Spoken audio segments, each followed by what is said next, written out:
start, everybody. Thank you very much for joining us. On behalf of all of us at Brainchip, I'd like to begin today by acknowledging the Gadigal people of the Eora Nation as the traditional custodians of the country on which the Sydney CBD stands and where we're hosting the meeting today. We pay our respects to their elders past, present and emerging, acknowledge their ongoing culture and continuing connection to the land, waterways and skies, and celebrate the diversity of Aboriginal peoples and the contributions they make to the life of the region. We extend this respect to the traditional custodians of the various lands from which our virtual attendees are dialing in, and to any Aboriginal and Torres Strait Islander people joining us today and participating in this meeting. Welcome, everybody.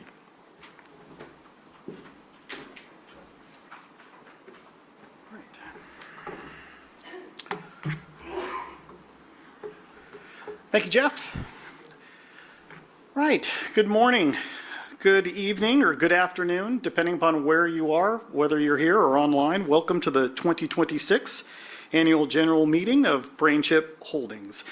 I am Antonio Viana. I have been on the Brainchip Board of Directors since June of 2021.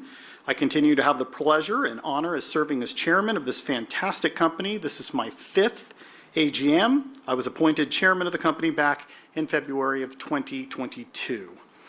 Before we get started, I'd like to take a moment and make a few introductions. Attending here in the venue is Sean Hare, our CEO, Jeff Carrick, non-executive director, chair of audit and governance, Peter Vandermeed, non-executive director and founder of Brainchip, Pia Turnsenoff, non-executive director, chair of the REM and NOM committee, Zelone Lee, non-executive director, Ken Scarrance, our CFO, Dr. Jonathan Tabson, who hopefully many of you just got a chance to listen and or watch his presentation just before we got started here. If you haven't, no worries. The presentation will be put up on the website shortly, so you can catch it there.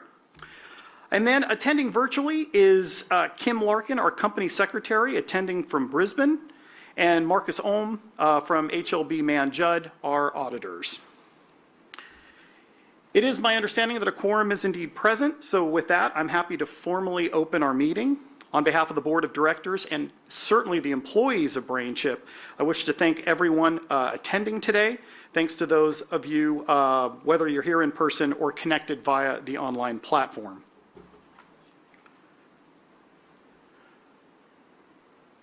There we go. As is customary, I need to remind everyone of our guidance on forward-looking statements. You can see the statement on the screens here in the venue and online. Before proceeding with the business of the meeting, I would like to mention a couple procedural matters. For those of you here inside the Sydney venue, you should have registered your attendance as you enter the room today. If any shareholder or proxy holder has not registered their attendance at the door with our share registrar boardroom, we ask that you please do so now. Staff from the boardroom are obviously here to assist and help you. If you are a visitor, welcome. But we also ask that you register electronically on Boardroom's meeting registration system. If you are a visitor and you've not registered yet, we please ask that you do so. And lastly, at this time, just with respect to those around you, if you could make certain your phones are either on silent or vibration. The online AGM platform allows shareholders, proxy holders, and guests to attend this meeting virtually. All attendees can watch a live webcast of the meeting. In addition, shareholders and proxy holders who are online have the ability to ask questions and submit votes. Regarding questions and comments, they can be submitted at any time. However, we do have a process as to how we're going to field those questions, so more on that in just a bit. To ask a written question, select the messaging icon. Type your question in the box toward the top of the page, and then you press the send button. To ask your question verbally, see if I can get this to kind of play along. There we go. To ask your question verbally, click the request to speak button.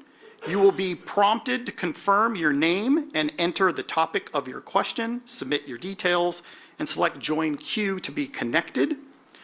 Please note that while you can submit questions or comments at any time, we will not address them until the relevant time in the meeting. Please also note that your questions may be moderated, or if we receive multiple questions of the same topic, we very well might merge them together. For those shareholders attending here in our Sydney venue, should you wish to ask a question, when invited to do so, just raise your voting card that you received at the time of registration. We'll ask that you state your name and, if applicable, the name of the shareholder that you represent. Ken has the duty of running around with the microphone today.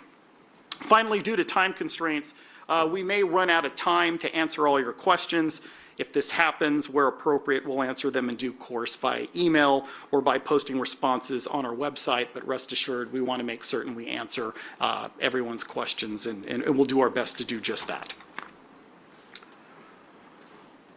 Voting today will be conducted by way of a poll on all items of business. In order to provide you with enough time to vote, I will certainly open voting for all resolutions here shortly.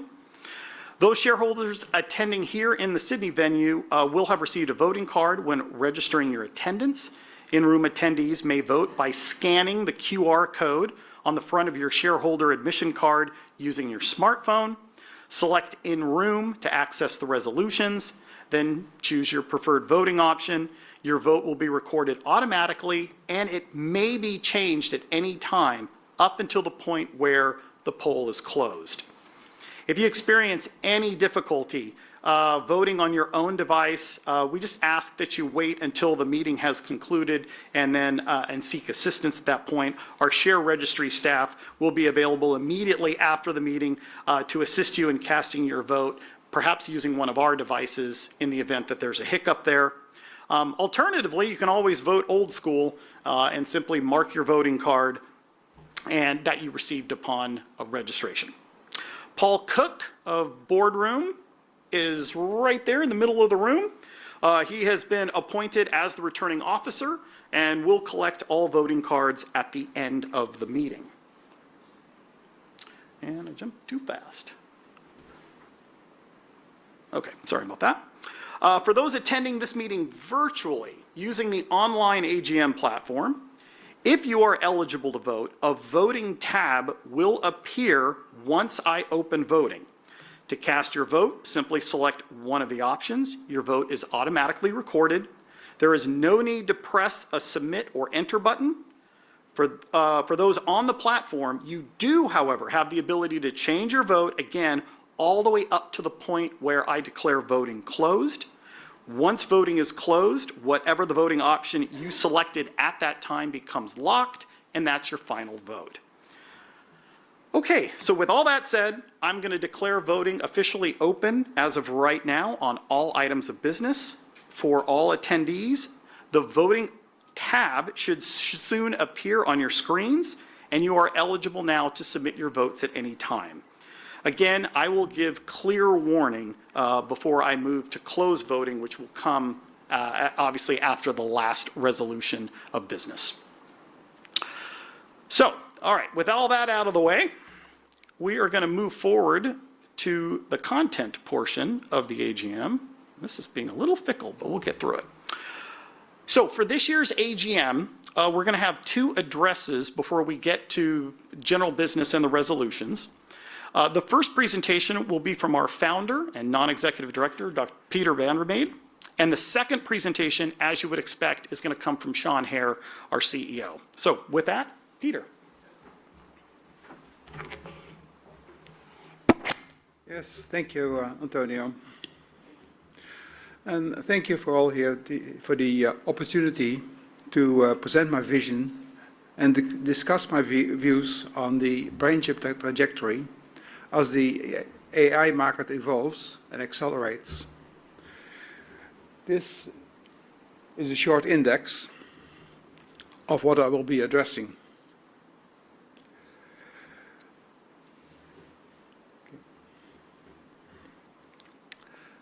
Brainchip was founded in 2004 with a powerful conviction, the unshakable belief that there had to be a better way to build neural networks.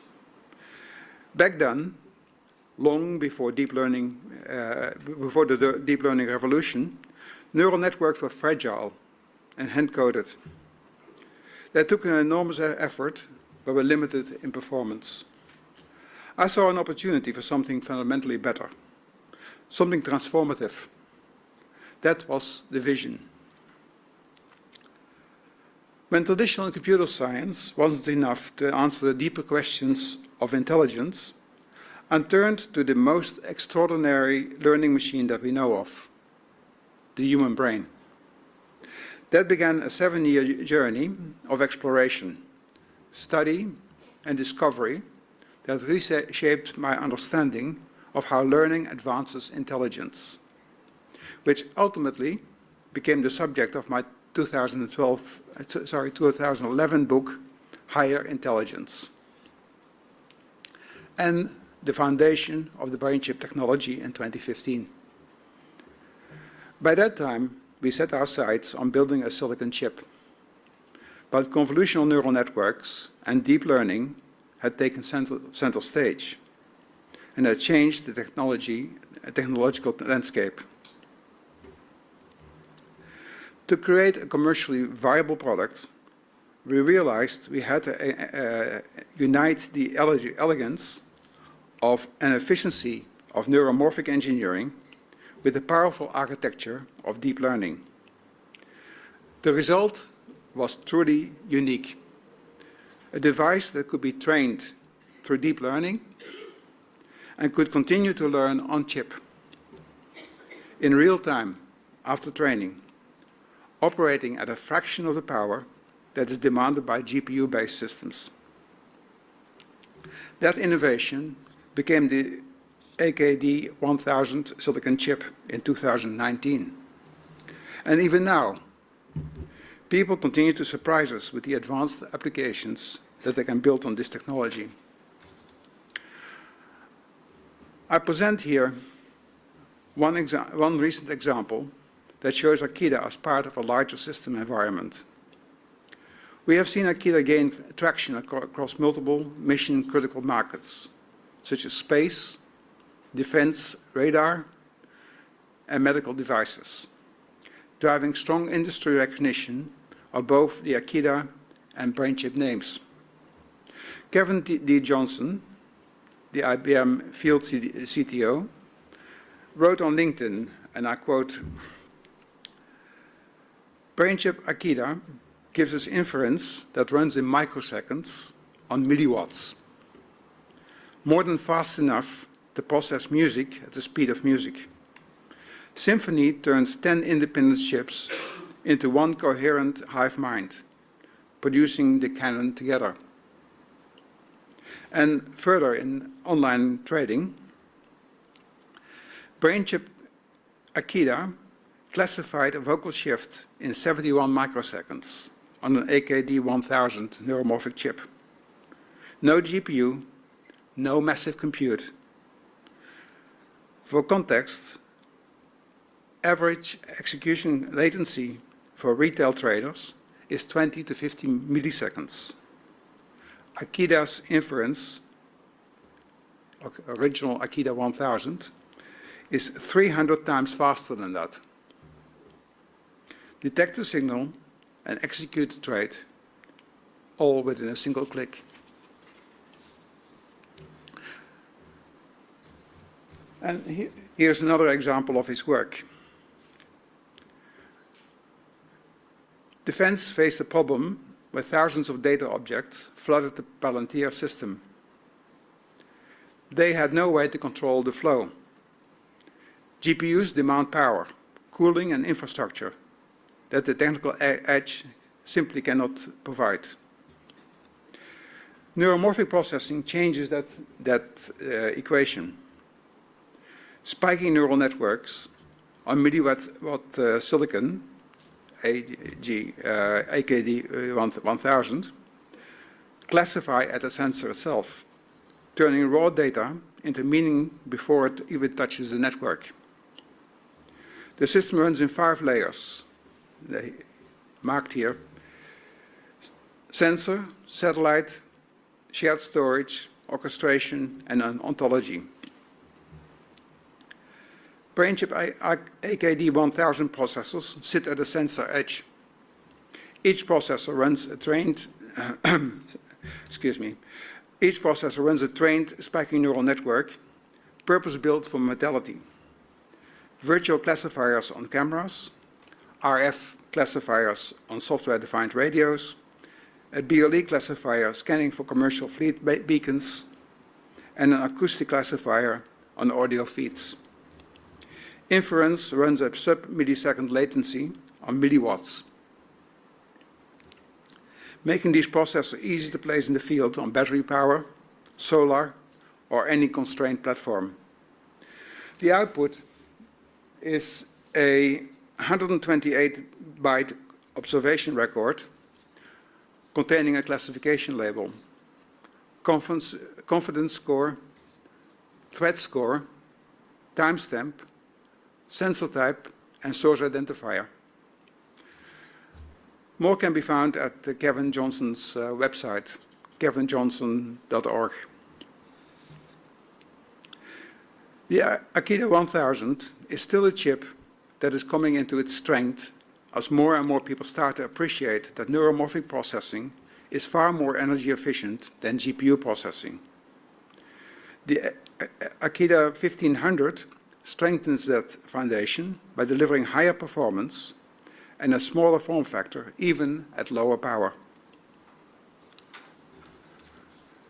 The Akida 2 platform opens the door to more complex neural network models that run entirely on chip.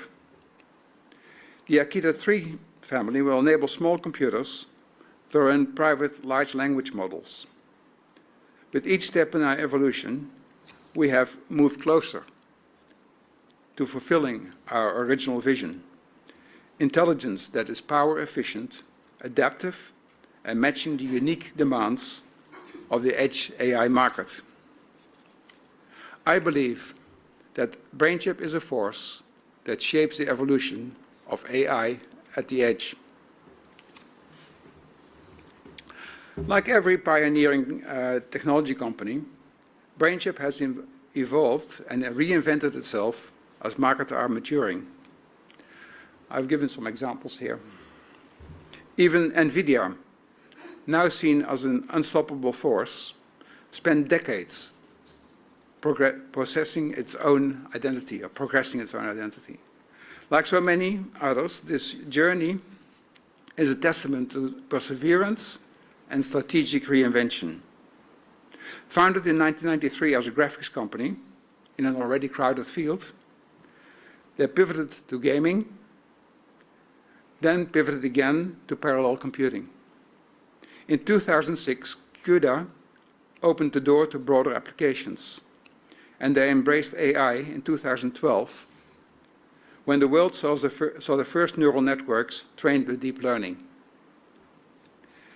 AlexNet was running on 2 large GPU boards. Their meteoric rise began in earnest after 25 years of determination and reinvention. For most of the time, their share price remained almost flat, even dipping to 8 cents at one point when many doubted their future. Their real inflection point didn't come until 2023. That is 30 years after the company was founded. Brainchip listed on the ASX in 2015. We now stand at our own inflection point, not defined by where we have been, but what we can see ahead. In the years since then, our vision has expanded from rethinking how neural networks learn, to accelerating CNNs, to enabling the next generation of large language models, and further still, to architectures that haven't even been named yet. Every step has brought us closer to a future that we set out to build.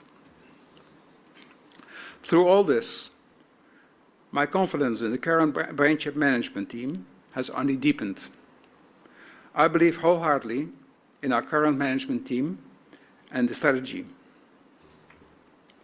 The broad expansion of our offerings comes at a time when edge adoptions are accelerating. I see not just their competence, but their integrity and the commitment to build a great, enduring company, one that delivers real value to shareholders.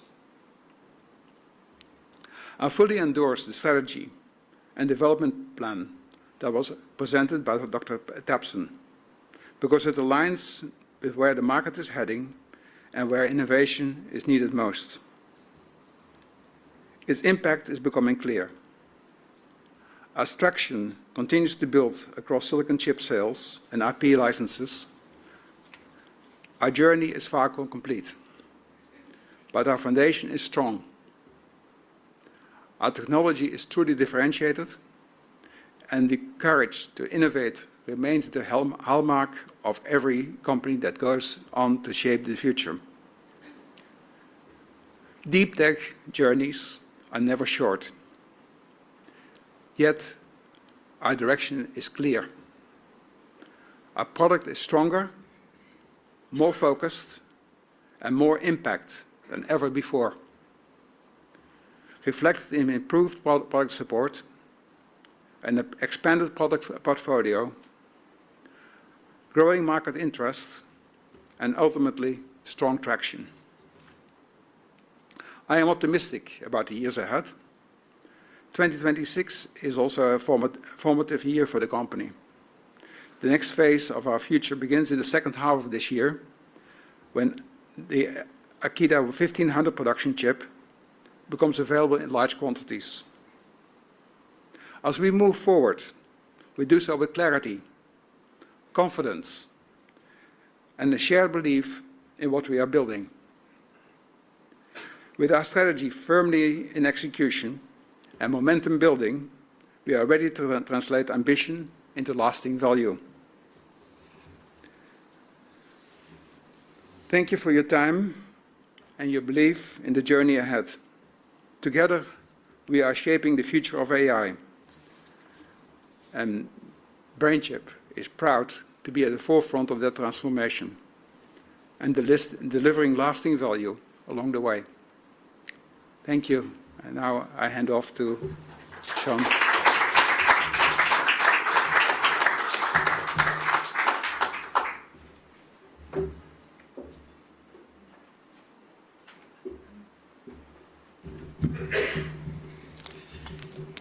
Good morning, everybody. Before I go to my prepared remarks, I'd like to make two things. One is please be patient with me today. I have a lot to share, so my speech is a little bit longer than normal. So stay patient for about 17 minutes. And certainly have to acknowledge Peter's comments. There's not a day here that I don't appreciate the opportunity that Peter created and the trust he's given with me to propel his vision forward. It's a responsibility I take very, very seriously. And when I listen to him speak right now, it certainly struck home. So thanks, Peter. With that, let's go. Let me extend my personal welcome to today's session. I've been looking forward to this for quite some time. Over this past year, we have made substantial progress across many fronts, much of it involving foundational work that may not be immediately visible from the outside. However, as I walk you through the totality of these efforts today, I believe you'll agree that the company is significantly stronger positioned than it was 1 year ago. The progress our team has made on our technology platform, combined with our strategic roadmap we are executing, forms the backbone of our commercial success. Central to this success is our expansion to silicon, modules, and reference designs. This is a deliberate move that transformed Brainchip from a technology provider or enabler into a full system provider. I have worked in close partnership with our experienced board of directors to architect this roadmap alongside the management team. Together we have ensured that this well-paced, execution-focused plan defined by clear, measurable milestones. I hope you had the opportunity today to hear Dr. Tapson's presentation earlier, as the technical foundation that John shared provides essential context for the rest of this trajectory. These portfolio additions, which I have driven strategically and John has implemented technically, are designed to anticipate the market evolution and position Brainchip to meet the demand for high-performance edge AI as it matures. While operation progress has been significant, let me be direct. Our execution did not consistently translate into the commercial outcomes we expected, or I expected this past year. I want to assure you as shareholders that we're taking decisive steps necessary to bridge this gap between our internal milestones and our financial performance. We are seeing this transition take hold through an expanding pipeline of opportunities across key sectors like defense, aerospace, wearables, medical, and industrial verticals. These specific sectors were identified and strategically chosen by the board and myself as part of the deliberate focus on markets where our unique value proposition is most acute. By concentrating our efforts here, we're aligning our technologies with industries that most urgently require the high-performance, power-efficient edge AI solutions Brainchip is offering. This year has already begun with encouraging markers of progress, including no licensing deals, chip orders that demonstrate growing commercial interest in our technology. We expect this momentum to build as we continue to convert these engagements to long-term partnerships. In many ways, our technology has been moving ahead of the broader market. We're operating in a dynamic, high-stakes edge AI landscape that is still in evolutionary state, but one that is increasingly demands the complex, power-efficient solutions we are perfecting. We have learned that being a leader in this space requires more than just superior specs. It requires making that complexity accessible and easy. Consequently, we adjusted our approach, prioritizing a suite of reference designs that serve as the bridge between our high-performance silicon and our end customers' products and ambitions. When I look at the full body of work to date, it is clear we have built a robust platform for the edge AI era. We used 2025 to lay the groundwork, and as the market now pivots towards the high-efficient solutions we are producing, we are positioned to accelerate. I encourage you to view the presentations from John, Peter, and myself as a single cohesive narrative. Together, they provide the full picture of what we have accomplished and the structural reasons for our confidence. With the product portfolio we now have, the partnerships we have built, the commercial traction we're beginning to see, I believe we are well positioned to see the emergence of steady, sustainable growth. To give you a clearer picture of that path, I will provide a high-level overview of our business, the market landscape, cover our recent achievements, and close with our plans for the remainder of 2026. Before diving into specific plans, let me briefly reflect on the market we serve, because understanding its trajectory is essential to appreciating both our progress and the urgency in which we are operating. At last year's AGM, I highlighted accelerating shift of AI workloads from the data center to the edge.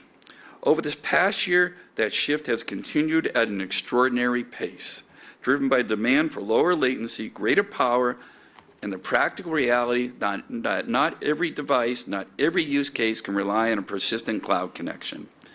More and more workloads are moving to the edge, and the nature of that market demand has fundamentally changed. A few years back, companies were exploring possibilities. Today, they're looking for answers, concrete, deployable answers that they can put into their real products and ship to their real customers. The market has moved from curiosity to urgency, and that is a very different environment than it just a few short years ago when I joined. The explosion of AI-powered edge devices across wearables, defense, medical, industrial, and aerospace sectors to continue to reshape what is possible. What was considered unthinkable just a few short years ago is now reality. One example is large language model functionality, which is now being brought to edge devices that operate without an internet connection or a power cord. Not all things have to go to the data center. There are great benefits from deploying the right tool for the right job. Purpose-built, ultra-low power processors like Akita are increasingly recognized as the correct solution for a growing class of AI applications at the edge. In parallel, the broad industry's recognition of state-based models, the foundational architecture behind our TENS technology, has grown substantially. Leading technology organizations have demonstrated meaningful commitment to SSMs, further validating the advantage that they offer over traditional transformer models, particularly for generative AI at the edge. We've believed in this architecture for years. The industry is now catching up, and we intend to be its leader. 2025 was a transformative year for Brainchip, marked with important technology milestones, a few critical commercial wins, and a decisive strategic expansion of our capabilities. We began the year with meaningful momentum in the most demanding environments in our technology has ever entered, space and advanced defense. Our collaboration with Frontgrade Geisler advanced significantly in early 2025 when the Swedish National Space Agency awarded Frontgrade a contract to commercialize the GR801, the world's first neuromorphic system-on-chip designed for space applications. This chip integrates Brainchip's Akita technology with Frontgrade's RISC processor, creating an ultra-efficient AI compute platform for autonomous space missions. This is Akita operating in the absolute frontier of what edge AI can achieve in the harshest, most resource-constrained environment imaginable. In parallel, an equally significant development, Raytheon, was formally confirmed as a major subcontractor on the U.S. Air Force Research Laboratory $1.8 million processing project. The program focused on radar signature analysis, a domain where Akita's low-power event-based processing offers compelling advantage for missile, drone, electronic defense systems operating under strict size, weight, and power constraints. Having Raytheon as our partner in this program was a powerful statement about the credibility and capability we have built. On the wearable front, our partnership with Onsor Technologies and Omar demonstrated some of the most compelling real-world impact we have seen from Akita to date. Onsor is developing wearable glasses that uses Akita 1500 chip to predict epileptic seizures in real time on device, running all on a single battery charge with over 95% accuracy out of the box. This system leverages incremental learning to continually personalize its predictions for each individual user. This is not a laboratory demonstration. This is Akita in the field, improving people's lives in the most meaningful way we could ever hope for. By the middle of the year, Brainchip's commercial ecosystem expanded meaningfully across multiple fronts. We established a new partnership with ISL Labs, focused on co-developing neuromorphic real-time radar and electronic defense signal processing using Akita. ISL's demonstration confirmed that Akita can execute complex algorithms, radar algorithms, at dramatically lower cost, size, weight, and power than traditional solutions, validating it's suitable for today's environment in drones and next-generation aerospace systems. Akamea successfully paired Akita with Prophecy Metavision event camera on a low-power drone, demonstrating the identification of distressed swimmers with greater speed and efficiency than conventional frame-based systems.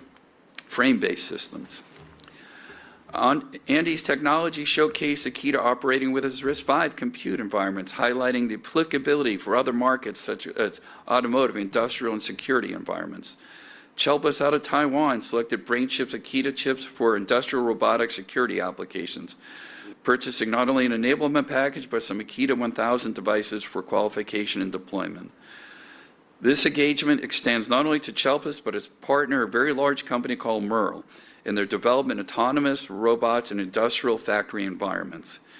We also announced a strategic collaboration with Halo Technologies, pairing Akita with Halo's BSC 2000 radio frequency integrated circuit to demonstrate breakthrough power efficiency for connected center applications across IoT, medical, and smart infrastructure markets. Each of the engagements individually represents meaningful progress. Collectively, they demonstrate the breadth of verticals in which Akita is now active, validated solution, and the depth of the ecosystem we are building around. We also have known that winning in the market requires more than great silicon. It requires making it easy for engineers and developers to build our technology. In 2025, we made decisive investments in that direction. In June of 25, we launched our Developer Hub alongside MetaTF 2.13, provided a dedicated portal to design and accelerate innovation on the Akita platform. Developer engagement in this new portal has surged significantly since its release.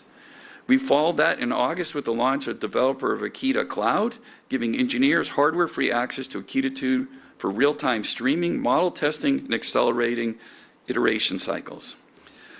The ability to evaluate and integrate Akita without requiring physical hardware in hand is a meaningful reduction of friction, and we're seeing the results in our pipeline. These investments reflect a broader commitment we have made to transition Brainchip from an enabling technology provider to a full-stack AI partner from initial concept to final deployment. The shift is fundamental how we compete and how we will win at scale. In November, at Embedded World North America, we officially released the Akita 1500 for volume production. This is a defining milestone in our history. The Akita 1500 is no longer a reference design. It is no longer simply an engineering sample. It is a commercially available volume production product available for the market today.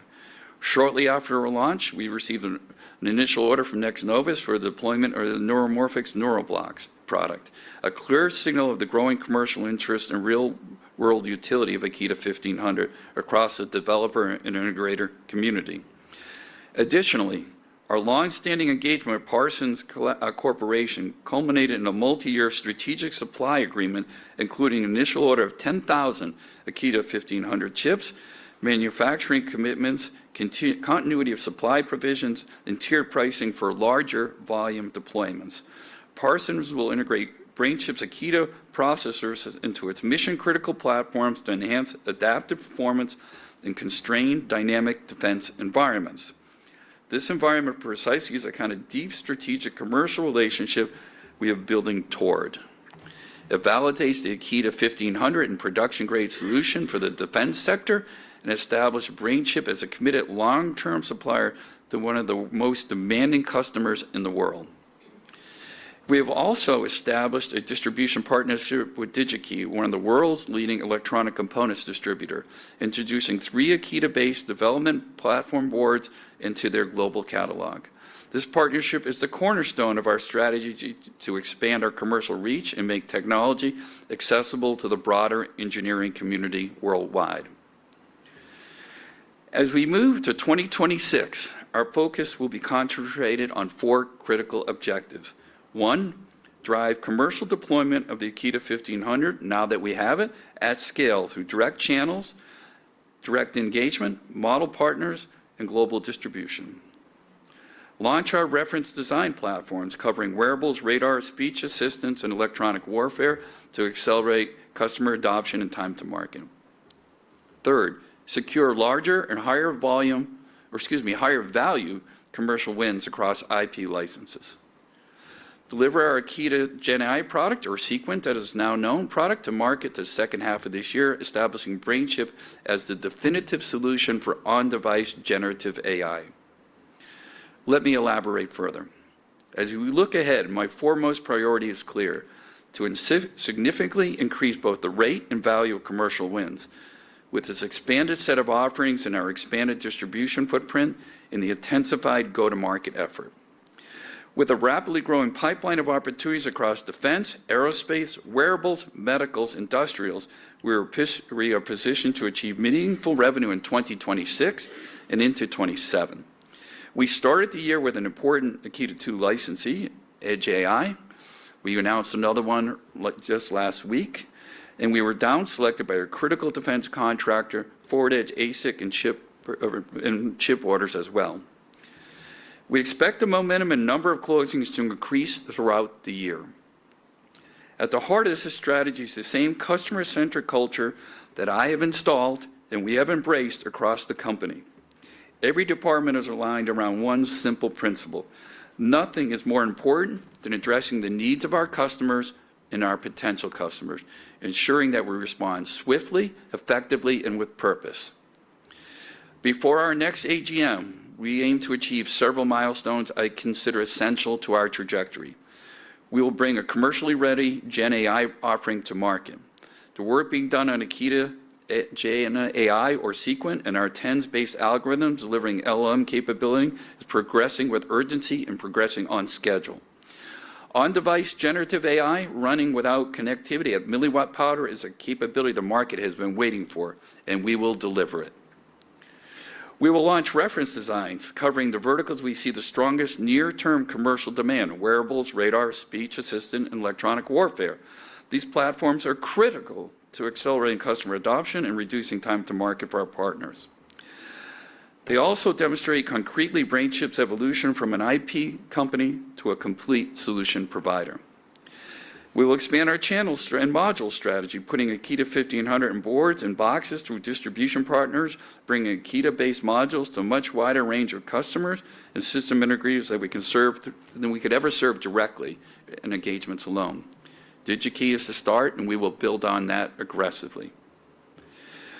You will also see continued and heightened commitment to developer engagement, marketing, and outreach. We're expanding our presence at key industry events, increasing our thought leadership and publications, online platforms, and continuing to build the developer ecosystem around Akita that is essential for long-term scalable commercial success. In closing, in the rapidly evolving edge AI market, the transformation over the past few years has been extraordinary.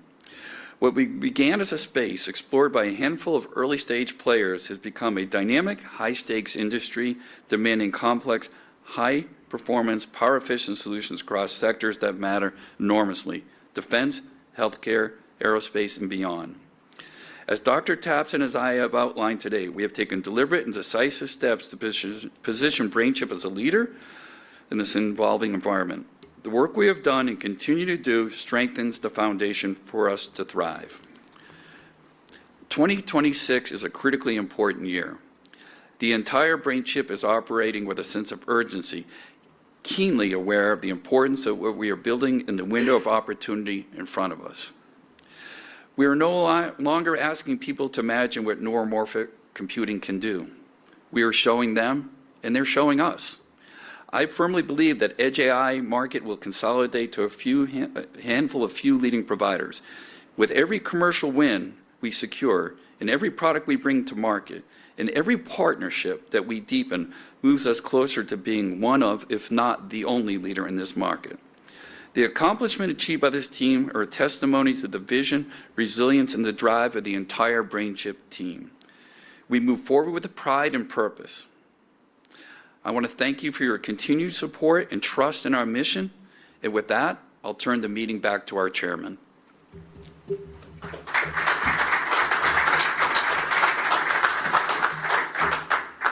Excellent. Thank you, Sean. Thank you, Peter.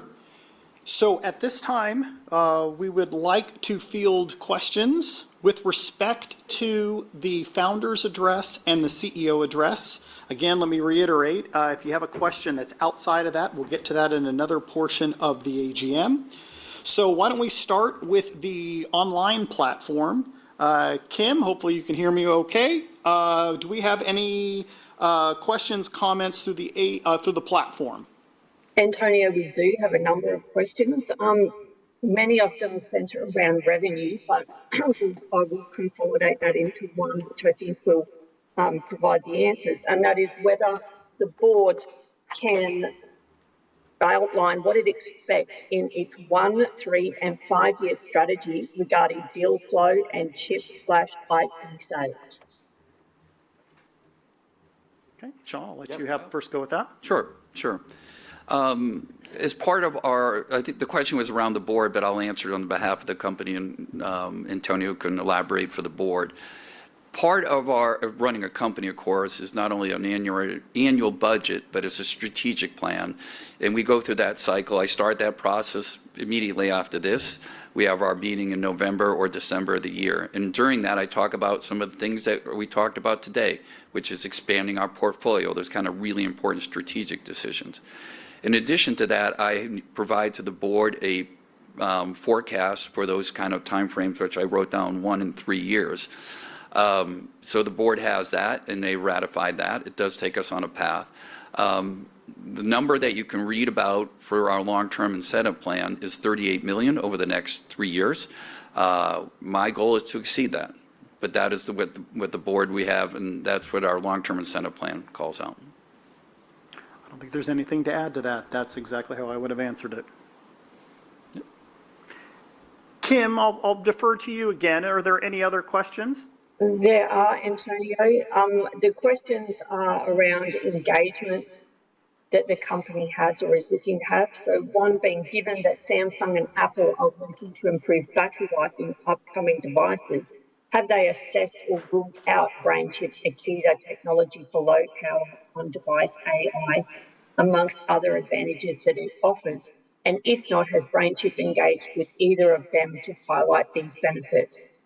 There is a further question on engagement, and it asks whether Brainchip has any engagements with IBM. I'll be as forthcoming as I can, but as you could imagine, an answer I've given in the past, we cannot comment on any particular engagement of that nature, for sure. Particularly when you listed the first two companies, which are the most restrictive about anything they do in the market. So we're just not at liberty to talk about any engagements we have with them, if we did or we did not. Yeah, with respect to the named companies, yeah, we're not gonna comment on anything in that regard. But I think the question was more honing in on from a competitive standpoint. The interesting thing with the edge AI market today is, it is dominated by traditional compute, right? You have a traditional compute, DSP technology, nifty software. A lot of AI is centered around that. Clearly Brainchip is bringing forth technology to the market to create a massive shift in terms of how you go about addressing solutions in the edge AI market.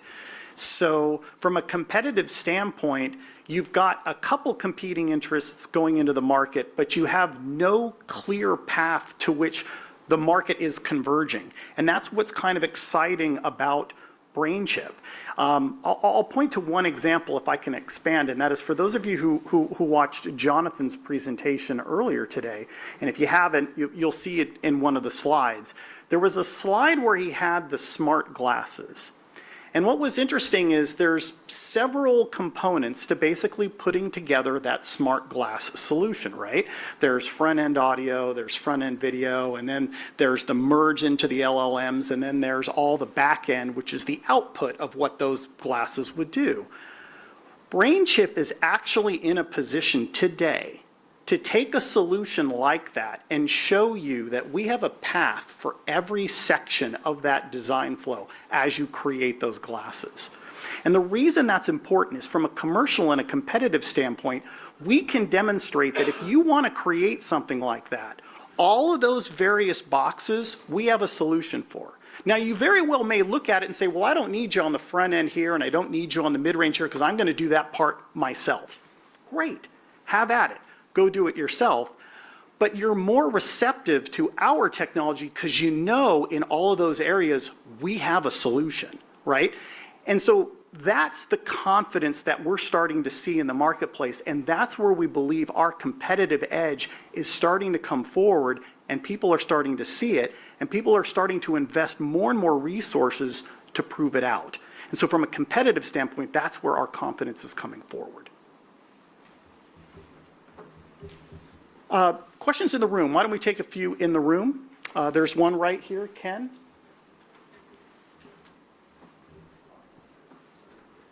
Peter Brereton, Chairman. Hi, Peter. Shareholder. Does the company have a competitor, or are there competitors in the market that you will be competing against for the product that this company makes? Okay. Sure. Were you here for the first session? Okay, that's fine. This is one I could take the full AGM to talk about, but I'll try to do it as succinctly as possible. we create at the core of this an accelerator for people to run AI models on. That's the simplest way to describe it.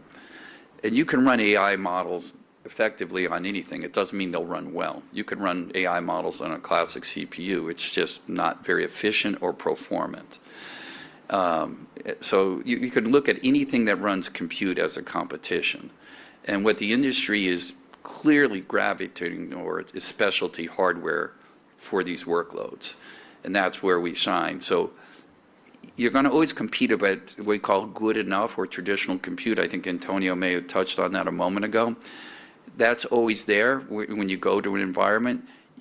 And traditional compute is there, but you just got to displace them. And only the companies that want to displace, that need the higher performance, will they do. Others, you're going to be complacent until their markets demand it, right? You got to remember, people that buy us are not consumers, they're businesses.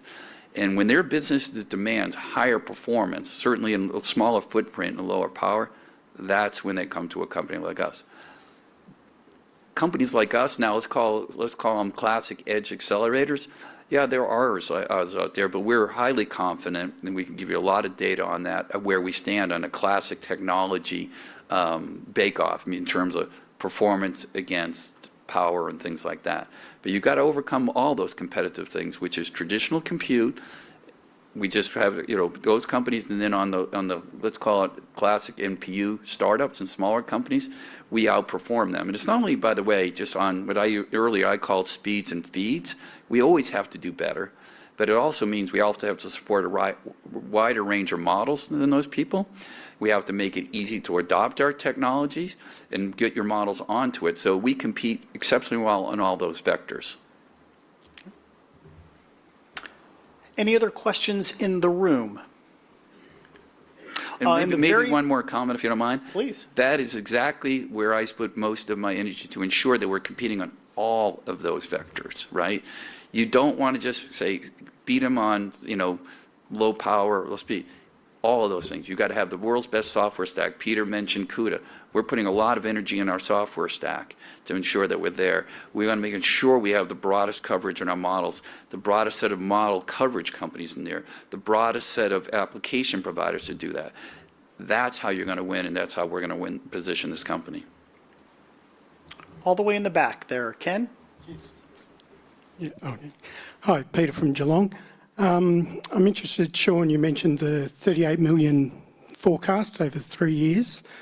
If you can break that down to a year by year would be great, but otherwise the question is, at what point do you believe we'll be cash flow positive? Yeah, as part of that plan that I give to the board, it is a 5-year view. And of course, the board always puts out in front of me 5 and 10-year scenarios. We do have a plan in the future for cash flow neutrality.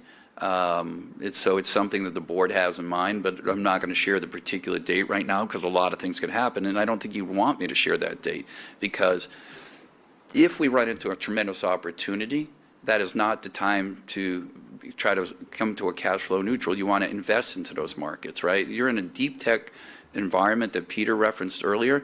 So we have a plan, knowing where our portfolio, you look at what John presented earlier, and where that plan does take us to a cash flow neutral position in a certain number of years.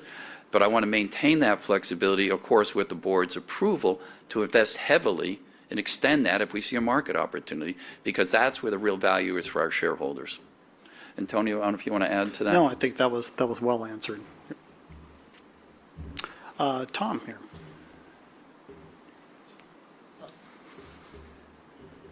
The AI cowboys showed what could be done by offloading inference to Akita with the Raspberry Pi for the NVIDIA Jetson Orin. Mm-hmm. Kevin Johnson has done effectively the same thing with Symphony and Akita. Has there been any consideration of developing something like that tiny little tag that can plug into an Orin or a whatever for that purpose alone, reducing power while retaining performance. Yeah, you know, again, I don't know if you were in the first session. What I love about, I'm just going to talk about the IBM gentlemen more than the AI cowboys, but I understand the AI, I've spoken to them many times. It illustrates Akita in a different light. Think about the market and where it's come from. And again, if you listen to John, this industry, or even what Peter said, this started with very simple models and simple tasks just a few short years ago. But things are much more complex and more complex models. Instead of thinking of Akita as a standalone incident or a standalone chip working on your particular, or your model working on a device, the power to distribute and orchestrate across multiple chips creates tremendous opportunity. And it gives you the low power where you need it and get that both. So yes, do we see that? Yes, absolutely. Can I share all the details? No, but I talked about earlier our software stack. You can expect us to extend it, make it more open to plug into other orchestration layers. That is on our roadmap, because that is the power where you can orchestrate across multiple platforms. It's more of a software than a hardware thing. Go ahead. Is that okay for follow-ups? Yeah. Well, just in sorry, that development, does that exclude Raspberry Pi? In other words, does it go from being 500 or so to something more akin to what you would expect to pay for an Akita or a tag device? Could you rephrase that? I'm not sure I understood that one. Well, the AI cowboys, they have to intervene a Raspberry Pi in between Akita and the NVIDIA Jetson Iron. Mm-hmm. Right. Is any of the technology development going to put to one side needing Raspberry Pi? Put to one side.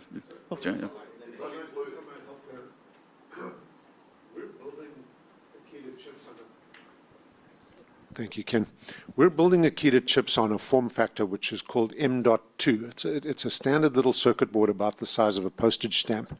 And Raspberry Pi and Jetson Nano have M.2 sockets, and that allows us to put an Akita chip into a socket on those platforms and gives people the potential to add an Akita chip to their system with very little modification. So I think that addresses the need which you're identifying there. So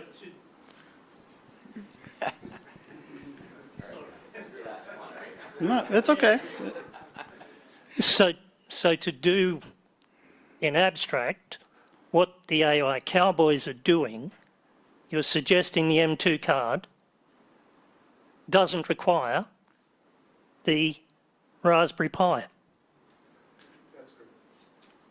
It doesn't require that as an any system that has an M.2 socket, we can plug a Raspberry an Akita chip directly into.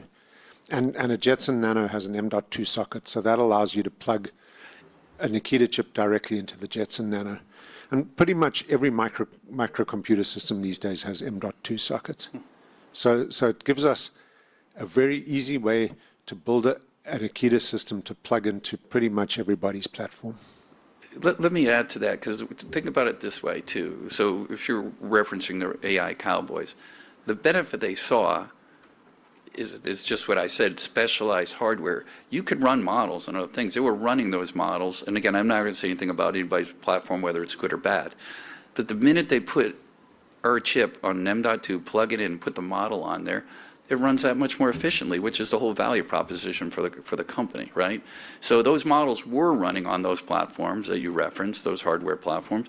They put it with the card. You could put it on any kind of computer system, as John said, move the model on there, and that's why they saw these massive improvements. But that's exactly what we do as a company. Okay. Kim, I'm just going to check in with you. Do you have any other questions on the platform? We do, Antonio.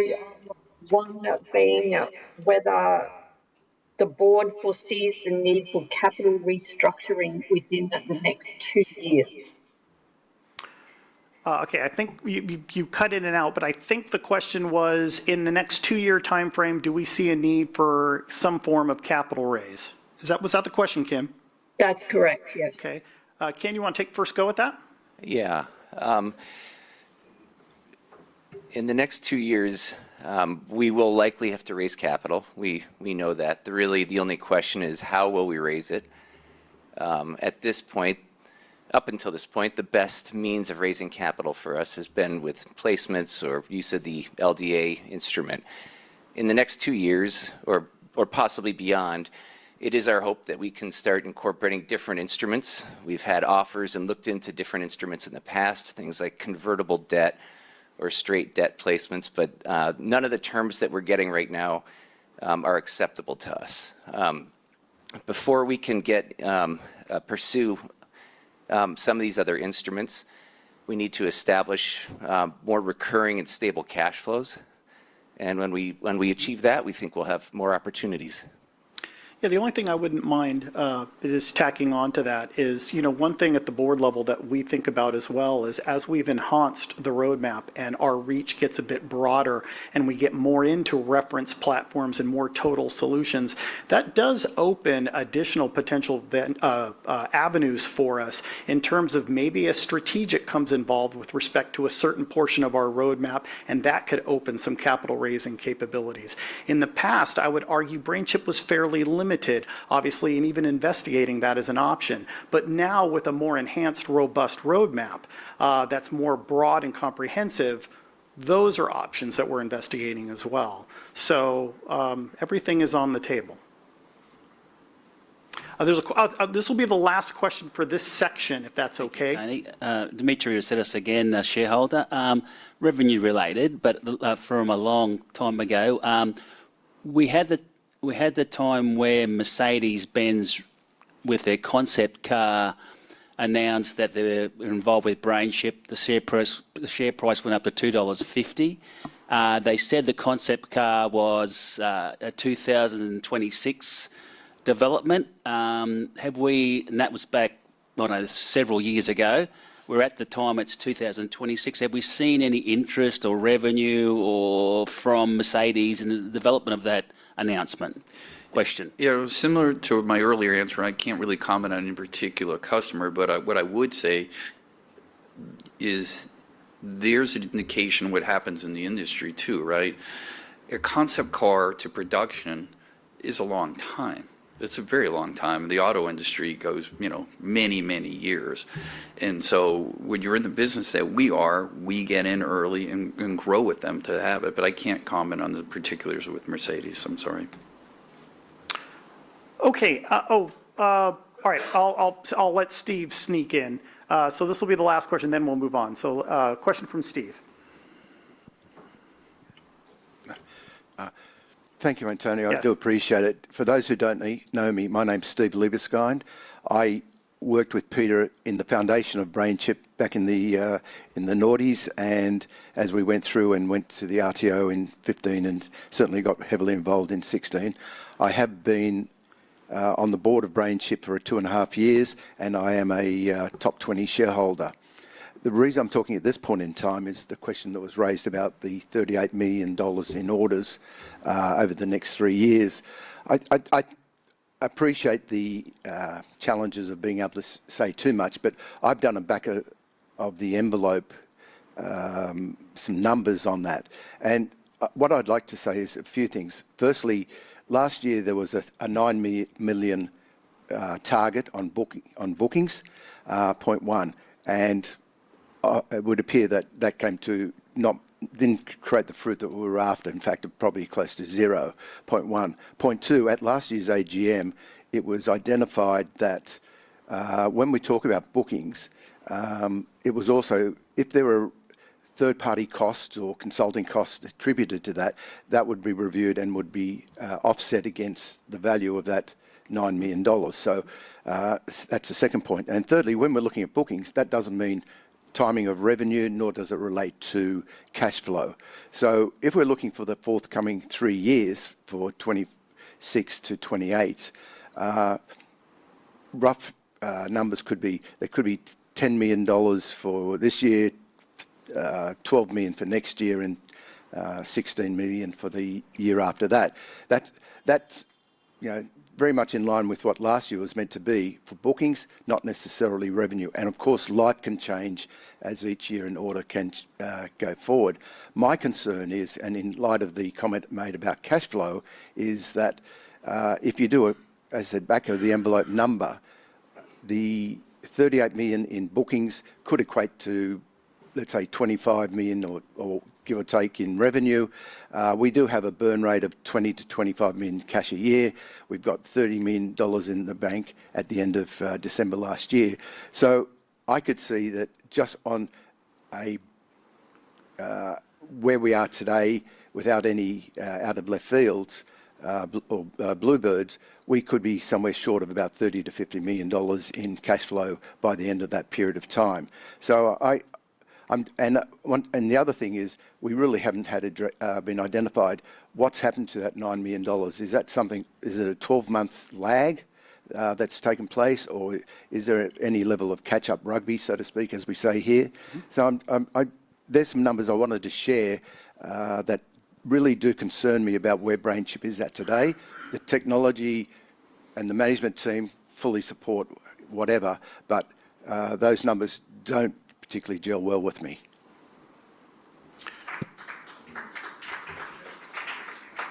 So, Ken, I'll let you hit the top-level financials there. The only thing I will quickly acknowledge is you are correct in that the 38 million that Sean just referenced, that target, that is a bookings target. We're not giving any sort of revenue number with respect to that. The only other thing I will say is the setting of the $38 million booking target, there was, remember, that's a 3-year windowed target. And I will disclose that thinking about things like cash flow positivity, that sort of thing, that was not taken into consideration with respect to why that $38 million target was set. So I don't want there to be any implication that that came into the equation. What we were more or less looking at is as we continue to scale the business, right? So we set a 3-year target relative to our 5, 7, and 10-year plans. What do we want to see here in the first 3 years? Does that still present a gap for us? We'd be fools not to acknowledge that there isn't a gap there. There is absolutely still going to be a gap there, mainly because we don't know what further investments are going to come in that 2nd, 3rd, and 4th year horizon yet, and how those are going to be funded. So that's still all work in progress. But Steve, I can't fault your numbers. You've got a handle on it, and there's still work to be done. But I can tell you right now, if 3 years' time from now, we've achieved $38 million in bookings, that tells me that the investments that we've made over the last couple years are indeed planting the seeds that we need to be planting in the market for this company to be successful. That confidence does exist within the company right now. Ken, I don't know if you want to add anything further to that. Yeah, I mean, the other thing that I'd add, Steve, is I'll repeat what Antonio said. Your numbers they're pretty good. We're going to consider other types of financing. So the assumption should not be that that gap will be made up strictly by equity financing. So there's that. The other thing I'll say, and then I'm going to turn this over to Sean on kind of the more commercial front. That target is a minimum of what Sean would like to achieve. He probably doesn't want me to say that out loud, but we hope to beat that. That's still an aggressive, successful 3 years in our opinion, but it's what we hope to beat. So I'll turn that over to Sean. Probably not much more to add than that, but yes, I plan to beat that. So.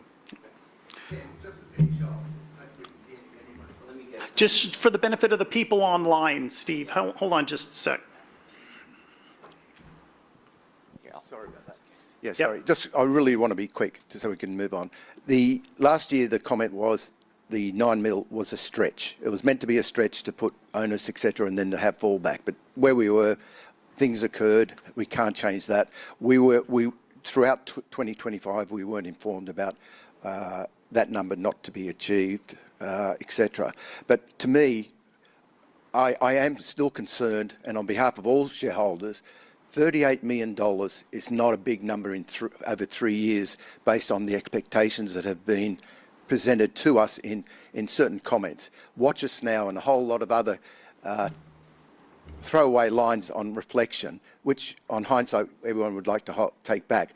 But if we're looking at a straight line of whether it's 9 to 10 million in one year and 12 to 13 in another, it's pretty much a flat line growth. I understand where you're coming from. It is a new market. We haven't got that traction yet. But what's important for us as shareholders is we've got to be aware that over the next 3 years, and I'm certainly not wanting to ramp. This is not about ramping, nor is it anything else.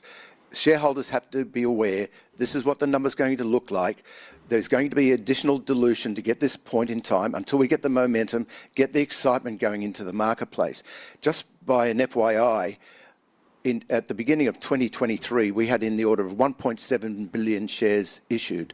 At the end of this 2025, we had in the order of about 2.25 billion shares. That's 500 million shares have been issued, or close to a 31% dilution of our equity. While the stock price has stayed the same, the market cap has stayed the same, we've fallen out of the ASX 300. I can't fault with anything you're saying, where the direction is going, but it's very important for shareholders to be fully informed in what's going forward. Understood. Thank you for your comment, Steve. Steve, I'll make one comment on that. First, that you may consider 38 million as not significant, but that is double to triple % annual growth. That's not insignificant. So I would dispute the fact that 38 million is not relevant. And and you know where the base is today. So going from No, thank you, Steve. Thank you. All right, so I'm going to move to general business. Kim, if I could ask if there are additional questions on the online platform, if you could asterisk those, and we will make certain that we will follow up directly on those. So we're going to move on to general business. At this time, I'd also like to ask the board of directors to come forward for the resolution. So that way, if I need to point to each of you to answer questions, you're more visible. So we're going to proceed with the discussion on the proposed resolutions, including questions and comments from the shareholders with respect to each resolution. The notice of meeting was distributed to all shareholders on the 30th of March, 2026. I will take the notice of meeting as read. Item number 1 on the agenda deals with the receipt and consideration of Brainchip's financial report, the director's report, and the auditor's report for the year ended December 31st, 2025, which are incorporated in the 2025 annual report and was sent to all shareholders who requested said report. I would encourage any shareholder who has any question on these reports or any questions of our auditor to raise them at this time.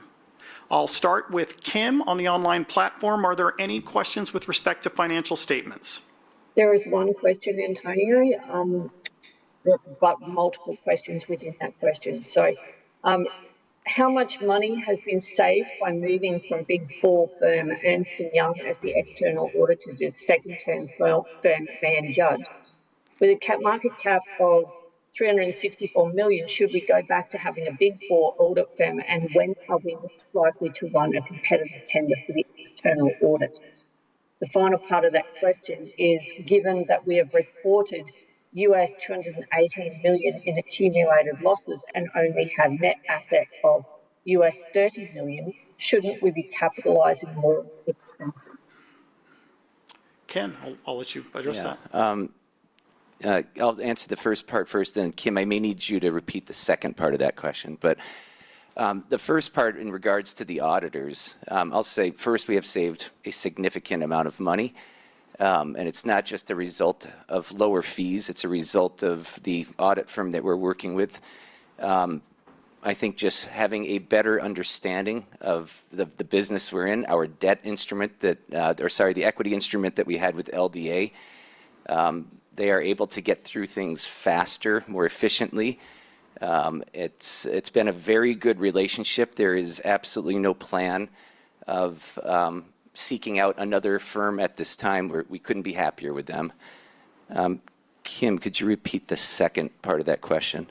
Yep, the second part was given that we have reported 218 million US in accumulated losses and only have net assets of US 30 million, shouldn't we be capitalising more of our expenses? Okay. That one, we have in the past capitalized R&D and development and patents as well. And one of the accounting principles that have come into play recently has required us to basically write off some of the development costs. And I won't go into a lengthy accounting discussion about this, but when you are in a phase of development where you are building a product that is commercially viable, which we believe the 1500 is at this time, you are allowed to capitalize those costs. The auditors have taken a different position on that, and they think it's premature for us to make the assumption that the 1500 will be a commercially successful product. So that was something that we had to recently write down. That's really the only other costs that we can capitalize at this time. Okay. With respect to financial statements, are there any questions here inside the Sydney venue? Seeing none, I'd like to move to now consider the formal motions of the meeting. Right, resolution number 1, I would like to refer you in the notice of meeting with respect to the adoption of the remuneration report of the company. This is a non-binding resolution. The company's remuneration report is contained in the 2025 annual report. I would highlight that, in accordance with the Corporations Act, no votes may be cast on this resolution by or on behalf of a member of the company's key management personnel or their closely related parties. I will refer to these people collectively from now on as prohibited voters. A prohibited voter may, however, vote directed proxies where they do so for another person who is not themselves a prohibited voter. As chairman, I may also vote undirected proxies for a person that is not a prohibited voter in accordance with my stated voting intention to vote all available proxies in favor of this resolution.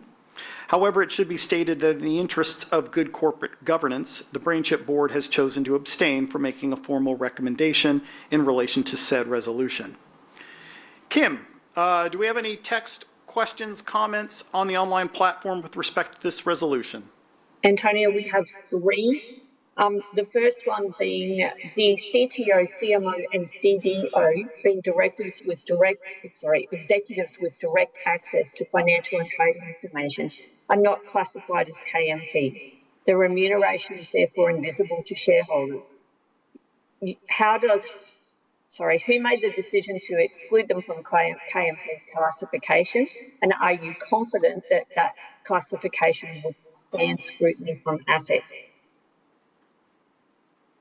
Who wants to field that one? I'll let you go, Ken, first. Yeah. Okay. Thanks for the question.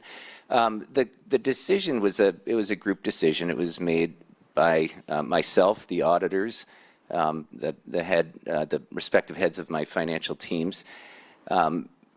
It's a tough question because there's some gray area associated with it. There are some criteria that we apply. The criteria, one of them in particular, can vary based on the length of service of one of the executives. If people come and go, if they're new to the organization, it depends on how much say they have in strategic decisions. And it's something that we go through this every year, and so it may change next year. In fact, we just discussed this yesterday. So some of the classifications of the current executives may change next year, and they may end up in the REM report next year. Kim, you said you had 2 other questions? Yes, that's correct. One being that the statement being that we've had multiple big protest votes against various remuneration items in recent years. Has this been repeated today, and which proxy advisors covered this AGM? Did any recommend a vote against any of the remuneration items, and if so, what concerns did they have? I'll let you comment on those too. Yeah, we did not engage with any of the proxy advisors this year. What we have found is that they typically do advise against our REM report, and then they offer you services to enroll, and you can pay them, and then they'll help get a good recommendation on your REM report. But you have to hire them first. That's extortion in our viewpoint. One of the constant and recurring troubling pieces of our REM report is the fact that we are on a US-based pay scale. And we've got a company that is global. The largest part of our company is in the US, and it's in one of the most expensive states in the US. And that does skew our remuneration relative to what people here are accustomed to seeing. So, and we realize that, and we do everything we can every year to try to minimize the impact of that. But it is very difficult if we want to remain competitive in California, competing against Silicon Valley and other giants in our backyard. So we realize that this vote tends to go this way every year, and we know that the proxy advisors recommend against us every year. And I can just tell you that we are trying to do everything we can to change that. Are there any questions here inside the Sydney venue with respect to Resolution 1? Seeing none. Kim, apologies, Kim, did you combine the last two questions, or did you have a third question? I did not. There is a third question. Oh, okay. Please go ahead and issue the third question. You have introduced a new grant for incoming executives that vests purely on service with no performance required on top of RSUs and short-term incentives. The company has 0 bookings. You are designing a remuneration structure that rewards people for simply being onboarded. Given the lack of commercial results, why is service-based vesting still appropriate? The service rights and performance rights are only for directors. All of the employees, all of management, we all have performance-based equity grants, every one of them. There are no grants that are non-performance related. A piece of the grants have a time element to it, but the bulk of it is performance hurdles.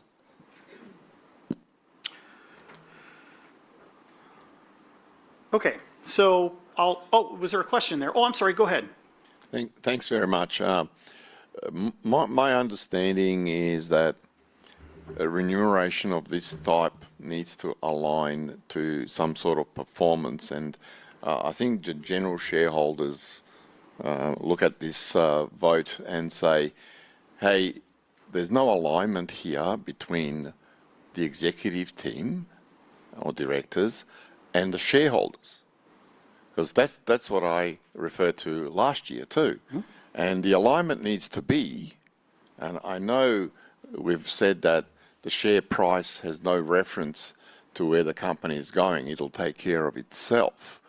I say that to my clients too. I said, do a great job, do a good business, and the income will take care of itself. And that's not a bad approach. But here we are talking with the general public and shareholders involved. A lot of them are currently in the red. I'd say at least 85% of small shareholders are in the red on the stock price, and yet there's no support for it. And when the directors are allocated remuneration, which is based on a dollar amount, that means they get more shares. And in my view, that's not alignment with shareholders. And that's the one that needs to be readdressed. Perhaps future date them at the RSUs, so it's performance-based also, and it relates to share price of the company. Thank you. The only point that I would like to mention is actually twofold. One is I do want to reiterate Ken's comment that let's separate non-executive director stock from the employee stock. The non-executive director stock, I would like to call attention to the shareholders that for now the second year running, the directors have deferred their stocks. Okay, so you've noticed over the last several AGMs, you haven't been voting on director stock because as a collective body, we heard you and we have deferred all of our shares. So that's on the director side. On the employee side, we got that message loud and clear, right? Which is why these guys laugh at me, but I call them breathing shares, right? Breathing shares are when RSUs are granted to employees and just for the sake of showing up and breathing, you're getting them, right? I will stress though, RSU pay is a global norm. I realize Australia is different. It's a global norm. Even an FAE straight out of university expects an RSU grant, a sizable RSU grant the moment they get out of college. They expect it. And if we don't give it to them, they're going to go to the next company and they're going to get it, right? That's what we're competing against. It's not justification. So instead, we've taken a different approach. And our approach is now we do have a performance element tied to our stock. And what we do is we say, all right, as an employee, you're coming in, you're going to get X number of shares, but you'll get 150% of those shares or 175% of those shares if we meet aggressive targets. And if we don't meet the targets, you're not going to get your shares. You're only going to get a microscopic amount of those shares. So instead of hitting that center line, we've now widened the net, right? So there's performance tied to it. And if we don't, then, the grant is pretty trivial. So that's how we've situated the pay. Ken, I don't know if you want to expand. Yeah, I want to add two things to that. One, if you look in the financials this year, you'll see a fairly sizable credit to our share-based payment expense, and that was the loss of shares, RSUs and options that lapsed because we did not meet our performance goals for the year. And you're going to see that. Hopefully you won't see it too much longer because we hope to start hitting these performance targets. But one other comment you made that I wanted to touch upon was in the employee plan, which is the bulk of the shares being issued, we do not allow a dip in the share price to increase the size of the grants. We have set a minimum threshold now, so we will not be rewarded with more shares if the share price goes down. And that's something we just put in this year. Wish we had done it sooner, but we did it, and it did have a dramatic reduction on the number of shares that were issued this year to the plan. Thank you for that clarity. Okay, Steve.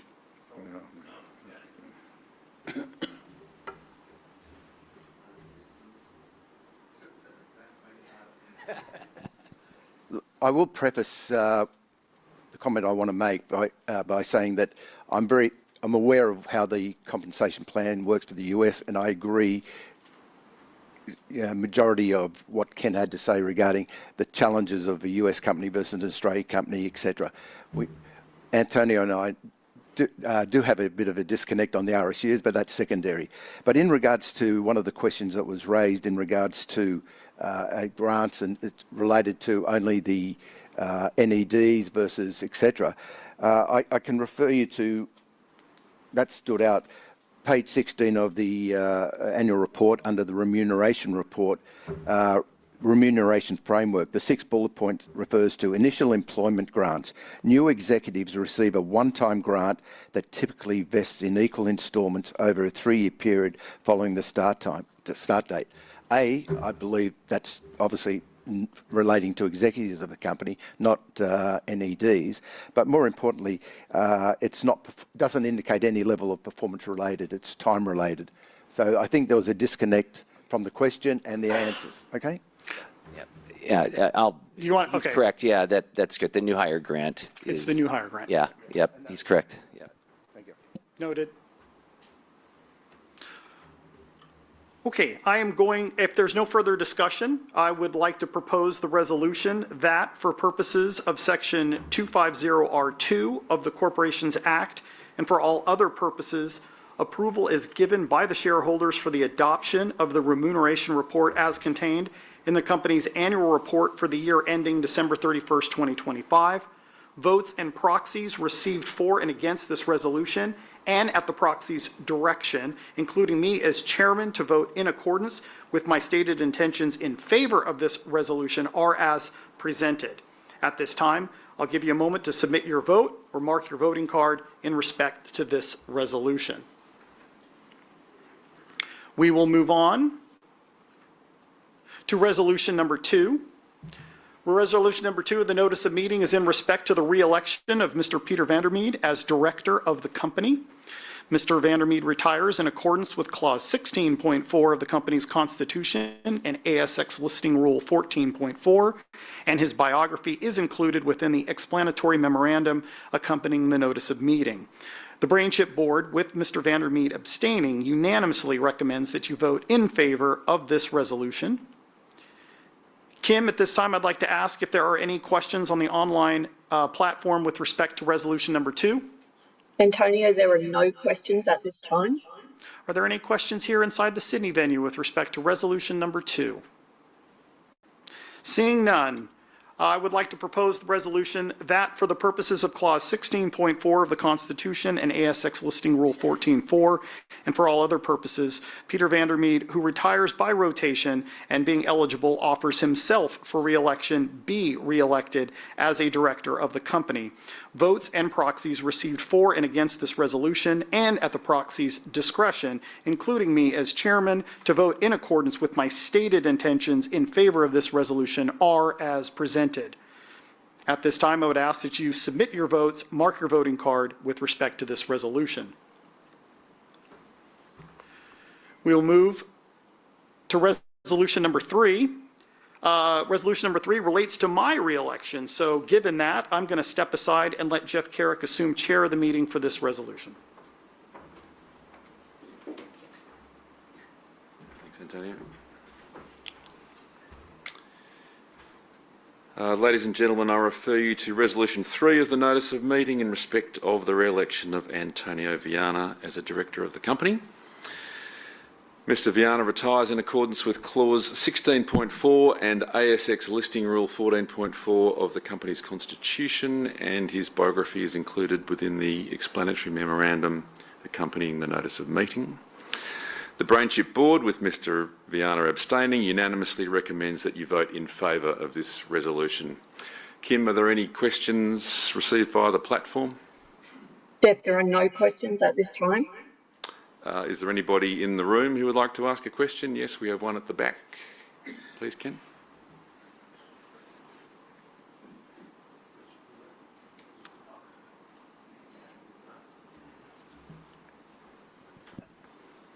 Hi, Peter from Geelong.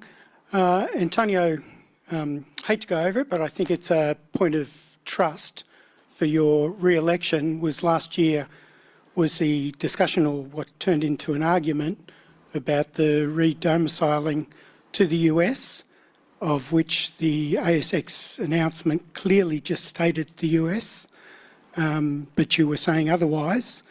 I'd like to hear your comment on that, because I never heard perhaps I got that wrong.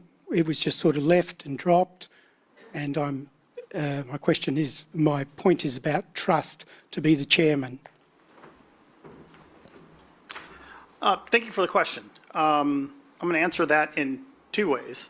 A lot of that conversation was with Tom, who's here in the room, and I had a fair deal of follow-up with Tom after that, and rallied a lot of people in terms of making clear what I tried to get across, and that is, there's obviously no disagreement that the announcement made reference to the United States in terms of the re-domiciling. And that's because that's what the focus was. What I tried to get across, and hindsight being 2020, if I failed, my apologies are out, all right, is as part of that process, we're going to investigate everything, right? We're going to investigate not just the US, but we're going to investigate the idea of re-domiciling across the board. And a lot of it was not with the intention of re-domiciling. It's also part of your strategic planning. So when you're thinking about your 3, your 5, your 10-year plans, what does a dual listing look like? What opportunities are out there in other capital markets? What funds are out there that we're not tapping into because we don't have other global listings tied to our company? So we were going through that exercise, and the point that I wanted to make, and I think I underestimated the sensitivity of the idea of re-domiciling, was that we were investigating everything. And the reason we announced it was because the worst thing that could have possibly happened is for a leak to happen as we're talking to a banker, a broker, or a fund manager or what have you, because it is a very leaky industry. And so the thought was we should put an announcement out, let people know we're looking into it, but not promising anything. Hindsight being 2020, would I have liked that conversation to go different? Absolutely. With respect to your question about trust, I can understand you asking that question, and I acknowledge it, and I appreciate it. But I would really hope that as you've seen what Brainchip has become, as you've seen the growth of the company, as you've seen the growth of Sean as a CEO, and as you've seen the direction that, I'm playing a small part of, I would hope that all the shareholders recognize that whether or not you agree with me or disagree with me, my heart is absolutely in this, and I have Brainchip's genuine interest and every shareholder's genuine interest in mind. I want to build a foundation for this company for someone like Jonathan Tapson to be successful, for Sean to be successful, for Ken to be successful. And with that, I'm going to pull as much information as I possibly can from as many different sources. And that was the spirit behind that exercise. Now, in terms of how that was communicated at last year's AGM, was I at my best? No. And I've told that to Tom. I've told that to him after the fact. I didn't handle that correctly, right? The spirit of what I meant to say was we're investigating everything. I understand what the press announcement says, but I want the shareholders to know we're going to investigate everything as part of that process. I didn't handle that well, and I've learned my lesson. And I think, when I look at my career, some of the best things I've done in my career probably stemmed from mistakes I made 5 to 7 years earlier. And I think that's one. Thank you for the question. Oh, Steve has a question.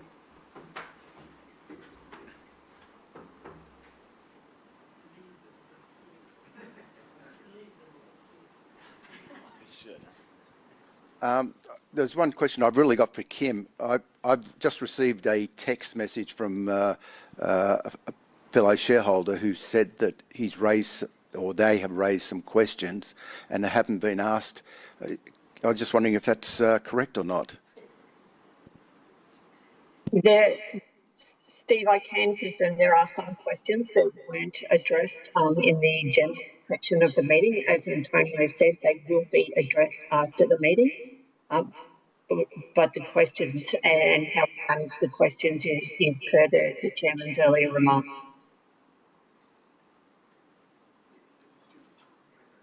I don't know. Kim, is this due to time? Oh, I'm assuming we just ran out of time for that res, right? Sorry, Kim, the question, has that question not been answered because we ran out of time or because they're not relevant to the particular resolution? In some instances, we've run out of time and Antonio has moved on to another matter. So in some instances, the questions have come through to me after that particular item of business had closed. Okay.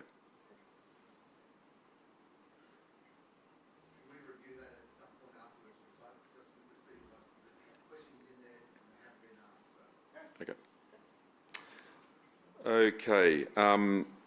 We'll now propose the resolution that for the purposes of Clause 16.4 of the Constitution and ASX Listing Rule 14.4 and for all other purposes, Antonio Viana, who retires by rotation and being eligible offers himself for re-election, be re-elected as a director of the company. Votes and proxies received for and against this resolution, and at the proxy's discretion, including me for the moment as chairman, to vote in accordance with stated intentions in favour of this resolution are as presented. Please submit your vote or mark your voting card in respect of this resolution. And I will pass the chair back to Mr. Viana.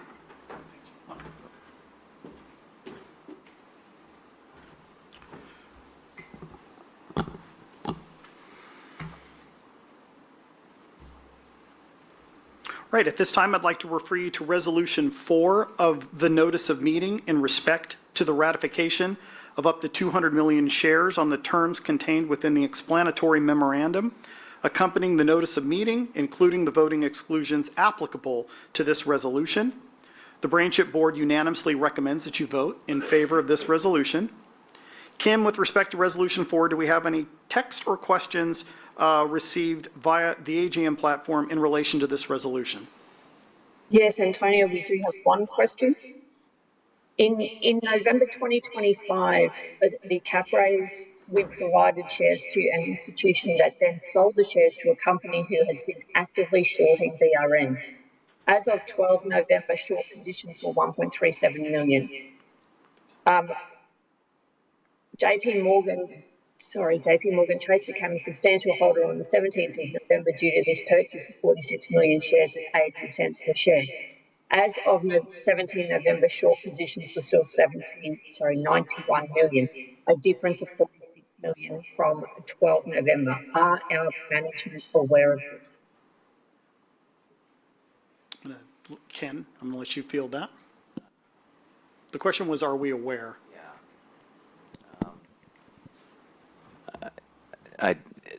I don't know that we are aware of it. We have speculated on that, but we have not been able to verify that. So that's all I can tell you at this time. Kim, are there any other questions on the online platform? Antonio, there are no other questions. Are there any questions here within the Sydney venue? Seeing none, I would like to now propose the resolution that for purposes of Listing Rule 7.4 and for all other purposes, approval is given for the ratification of the prior issue of 200 million shares as announced to the ASX on the 10th of November 2025 and on the terms and conditions set out in the explanatory memorandum. Votes and proxies received for and against this resolution and at the proxy's discretion, including me as chairman, to vote in favor of this resolution are as presented. Please submit your vote and mark your voting cards with respect to this resolution at this time.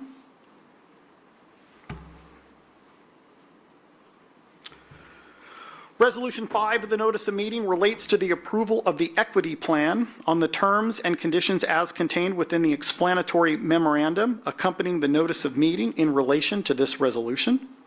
The Brainchip Board, in the interests of good corporate governance, abstains from making a recommendation in respect to this resolution. Kim, at this time, are there any text or verbal questions received via the online platform in relation to this resolution? Antonio, there is one question.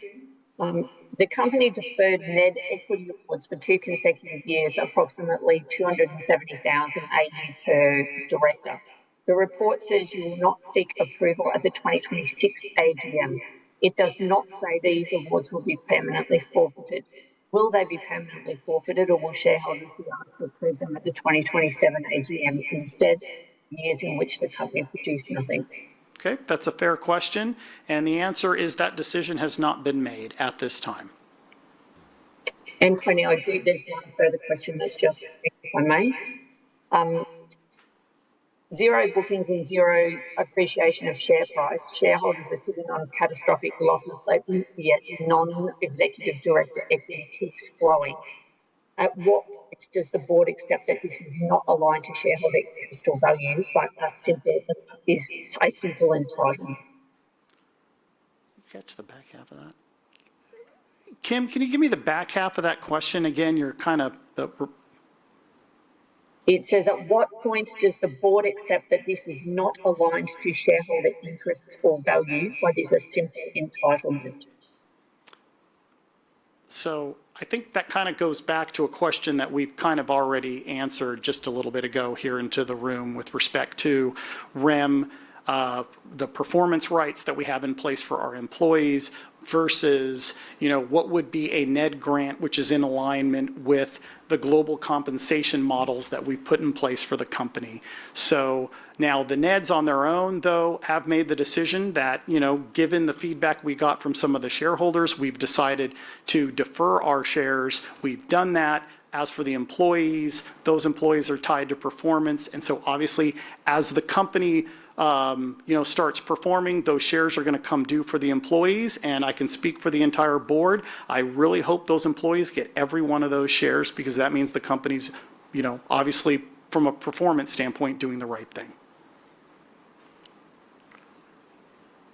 Are there any questions here inside the venue?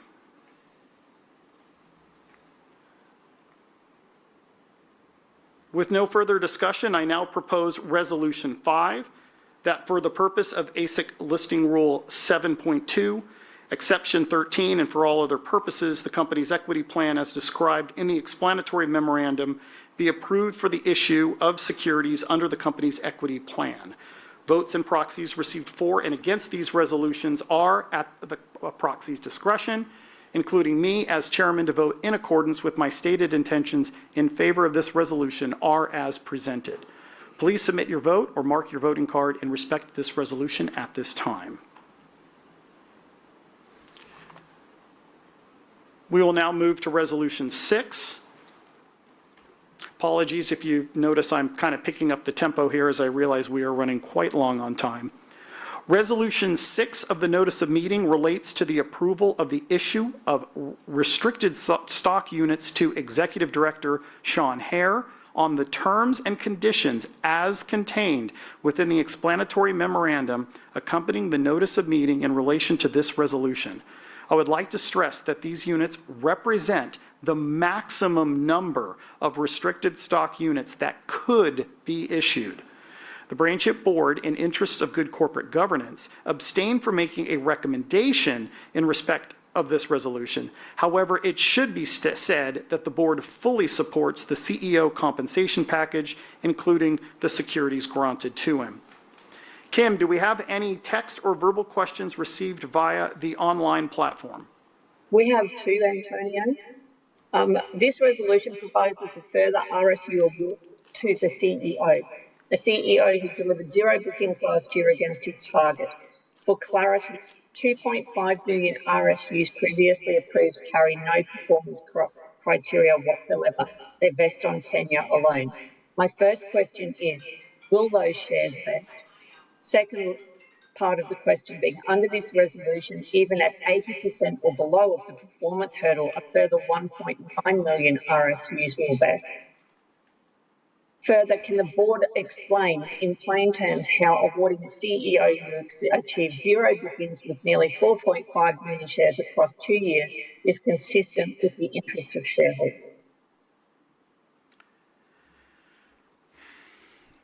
So we went through an incredibly exhaustive exercise over the last several years with respect to not just CEO compensation, but executive compensation, all the way through to just, rank and file employee compensation.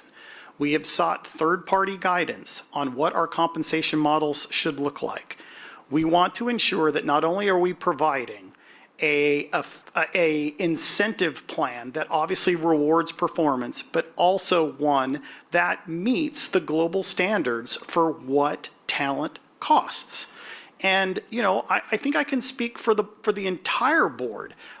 We've gone through this exercise extensively. I want to take this opportunity to commend Pia, heading REM. She's done an extraordinary amount of work on this, and the board is comfortable with the compensation schemes that we have in place for not just Sean, but our employees across the board. We feel they strike the right balance between rewarding performance and also meeting, the expectations that the competitive market calls for. I think it's totally rational for a shareholder to feel that, wow, that's a ridiculous amount of pay. I can understand somebody thinking that. And for every employee that might look at how much an employee gets paid and thinks it's ridiculous, I guarantee you there's another person that will look at it and think we're underpaying. It's a no-win scenario. The global tech market is competitive and it is expensive. So I acknowledge that. I acknowledge that frustration. But what we have to do as a board is we have to make certain that we are in line with the global tech market in terms of what our compensation packages look like. That's what we do as a board, right? We don't want to be an outlier. We don't want to overpay, but we don't want to underpay. And we have to find that sweet spot where we can retain the talent that we need to retain in order to be effective and meet what we need to do. And we feel that we have done that. And again, if there are shareholders that believe that, oh my gosh, we're completely out of line, I acknowledge that. I can understand somebody feeling that way. But the way we counter those feelings is, are we in line with the global market, and are we in line with the norms that third-party auditors are looking at with respect to, our compensation models? And if we're checking those boxes, we're doing our job. And that's our approach, and that's how we do it. So I hope I'm answering that question, because I know there's a lot of questions always about that. We use we've used Compensia in the past. We used Ratford in the past. We've used Korn Ferry in the past. Thank you, Pia. With respect to soliciting third-party reports and taking guidance in terms of our comp models, it's a never-ending process. The market is incredibly competitive. So I hope I'm answering that question. Sorry for the long-windedness, but I know there's always a lot of questions on that. Anything else, Kim? Yes, Antonio. The next question, and there has been a couple more coming, so bear with me. The next question is that at last year's AGM, the chairman stated that the bookings target was net of direct third-party costs. This year's annual report defines bookings as aggregate contract value. One of these is incorrect. Can you please confirm for shareholders which definition applies to Resolution 6? And then there's a second part to that, which I'll read as the second question, Antonio. Please. It says, please confirm if the gross definition was used for the 52% STI achievement in 2024 rather than the net definition used at AGM. If STI payments were made on incorrect figures, will the board commit to an independent review of that calculation? Okay, so let me start with Ken, do you want to field the ACV versus the previous definition? Do you want to field that one, or how do you want to handle it? Kim, can you just repeat the first part of that? Okay, bear with me. It says that at the last year's AGM, the chairman stated that the bookings target was net of direct third-party costs. This year's annual report defines bookings as aggregate contract value. One of these is incorrect? Please confirm for shareholders which definition applies to Resolution 6. And actually, they're not at odds with each other would be my answer first and foremost. So if we, let's say we do a contract with somebody, and within and that contract has said customer paying us, I don't know, $3 million, right? But in exchange for that, right, there is something within the contract which requires us to pay back that customer for maybe some exchange of services. And so the net effect of that deal is a $2 million deal, right? In that scenario, it doesn't matter whether it's the definition we spoke of last year or annual contract value. Assuming all of that $3 million were to come due in the present year and the liability of $1 million is there, the ACV is $2 million, and that's all you would take, and that would be the booking. So I don't necessarily agree with the premise of the question that they're any different. A booking is simple. You sign a contract, right? There's a dollar value associated with that contract. If there's any stipulation that lowers the value of the booking because of something we have to do, then your ACV, assuming it's recognizable in that calendar year, is going to come down. So we're pretty consistent with that. So I don't necessarily understand there being a discrepancy there. I'm happy to field a question offline if the shareholder requires more clarity on that. So that's the first part. The second part, I apologize, I didn't really follow the second part of that question. I'm sorry? It was around short-term incentive. It was last year. Kim, can you read the last part of that question again? Oh, Did we lose Kim? Kim, are you there? Sorry, apologies. That's Please okay. confirm if the gross definition was used for the 52% STI achievement in 2024 rather than the net definition used at the AGM. Got If it. the Okay. STI payments were made on incorrect figures, will the board commit to an independent review of that calculation? Got it. Now I understand the question.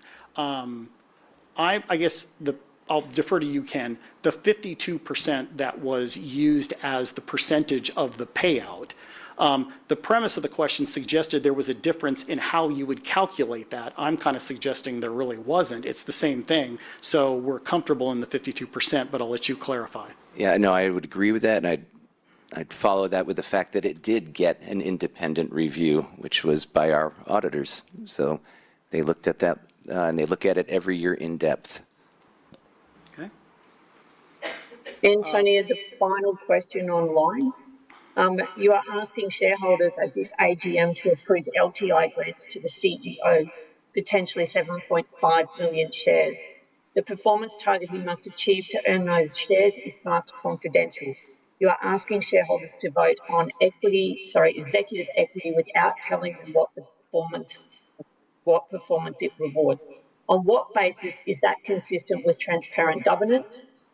Also, you disclosed the 9 million booking target last year. Why will you not disclose the yearly targets for the next 3 years? Okay. I'll let you, you want to talk about the disclosure piece of it? We have not disclosed that in the past and on an annual basis, and likely won't, as we don't want to put anything out that resembles guidance. So right now we feel that the 3-year plan is adequate. We will reconsider that in the future, but for the time being, we're comfortable with what we've disclosed.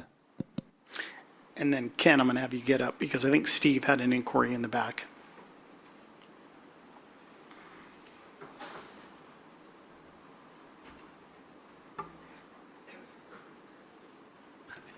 Thank you. In regards to let's say the first lot of questions regarding the aggregate value of the bookings, reading it as a lay shareholder, the aggregate implied that it was the gross value, not the net value. So I do appreciate that you've confirmed what you said last year, and you're very close to last year's example in that if last year you used the $2 million of I'm revenue ratcheting up and 1.8 million Steve. of costs, therefore 200,000. Yeah. So very close example, but certainly, and in regards to, and if Ken says that they actually did take the net value of the transaction rather than the gross value, I'm happy to take his word for it. Okay. And I can give a really a silicon-y example if you'd want a silicon-y example, right? There are silicon aggregators that are out in the marketplace. One of the most popular ones would be like an outfit like, say, a Global Unichip, right, out of Taiwan, right? It's not uncommon to do a deal. Let's say you did an IP deal with Global Unichip, and let's say that deal was worth $3 million. And as part of doing that deal with a silicon aggregator, they have access to silicon runs in Global Unichip's case, that would be TSMC. So let's say as part of that deal, they say, oh, and by the way, we'll give you X hundreds of thousands dollars of shuttle space on our runs for whatever purposes you want, and you kind of do a quasi quid pro quo in the deal. That would not be uncommon. But if the value of the silicon that they're giving back to you is, say, $750,000, I'll use that example, and the initial IP that you're giving them is $3 million, from my vantage point, the booking is $2.25 million. That's the booking, right? That's how you would, and by the way, you would comp your salespeople, sorry, I'm going to sound like a sales guy now. You would comp your sales guy based on that, is how you would do it. So now ACV versus TCV gets a little bit different because that gets into revenue recognition models and whether, let's say you do a 3-year subscription and do you have to amortize the recognition of that revenue over an extended period of time. That's a whole different kettle. But in terms of the booking value, which I think is the heart of the question that people are raising, in that scenario that I just described, that would be a $2.25 million booking. the example used from last year was primarily focused on, was it front grade? Yeah. Where it was a 1.8 million transaction, 800,000 went to Raytheon, so there was a $1 million net figure, or any other costs. And in the 25 annual accounts, there was 1.8 million in revenue, cost of sales of 1.6 mil, so 200 gross margin. So, but the relevance is, as long as you're saying that any compensation would relate to $1 million for front grade as opposed to 1.8, I'll take your word. Yeah. I think you're talking about the Air Force contract. Same difference. The point's made, though. The point's made. The point's made. You agree that it was We did not have any netting or offsetting against revenue from the Air Force. We had subcontractor costs, and that's cost of sales, and there's no need to offset revenue against that. That's just like any other cost of goods. No. Yeah. Sorry. That was the specific question last year about front grade. The question last year had emphasis or specific relationship to the front grade $1.8 million and the $800,000 worth of that point one. I take you. So what you're saying is, if you manufacture a chip, there's cost of sales. The margin on a chip may be 40%. So we're not asking 60% of that to be drawn back. But certainly when it comes to a situation like front grade, the value of that order was $1 million, not 1.8. So let me, My view. I got it. Let me dig us out of the weeds here, okay? With respect to bookings, bookings are customer to customer, right? You do a booking with said customer. It has a dollar value associated with it. If there's any stipulation, financial stipulation on that value relative to that booking, because of that contract, that is always offset, okay? Now, what I don't do is well, I shouldn't say I. What we don't do is say if we do a $2 million booking with somebody for some said product, we don't go back and say, well, our cost of engineering is this and this and this and this and this, so we're going to lower the booking by that value. We wouldn't do something like that, clearly, right? But within that contract, if there is an offset in order to execute against that contract, which we just signed up to, that has to come off the booking value. That's the point that I'm making, and I hear where you're going, and that was the point that I really want to hammer home and make clear. So we are on the same page? We are on the same page. If I'm understanding you correctly, we're on the same page. I don't think that's the case. I'll happily address that offline if we need to, okay? All right, I'm going to move us forward because we are way behind on time. Are there any other questions here in the venue with respect to Resolution 6? Okay. Kim, any last minute questions from you on Resolution 6? Antonio, no, they're not. No other questions on Resolution 6. I now propose, yes, sorry, I've got a little typo here. I now propose the following, that for purposes of Listing Rule 10.4 and for all other purposes, shareholders approve the grant of 5,724,113 restricted stock units to Sean Hare, Executive Director and Chief Executive Officer under the company's equity plan on the terms and conditions set out in the explanatory memorandum. Votes and proxies received for and against these resolutions and at the proxy's discretion include me as chairman to vote in accordance with my stated intentions in favor of this resolution are as presented. Please submit your vote or mark your voting card in respect to this resolution. I'm going to move us forward to Resolution 7 of the Notice of Meeting in respect to the renewal of the proportional takeover provisions in the Constitution on the terms and conditions as contained within the explanatory memorandum accompanying the Notice of Meeting in relation to this resolution. Kim, do we have any questions with respect to this resolution? Antonio, we do have one question. Has the company thought of, in relation to partial takeover, with interested companies to date, and given the share price exceeded $2, will this be taken into account as a convincing share price for any partial takeover?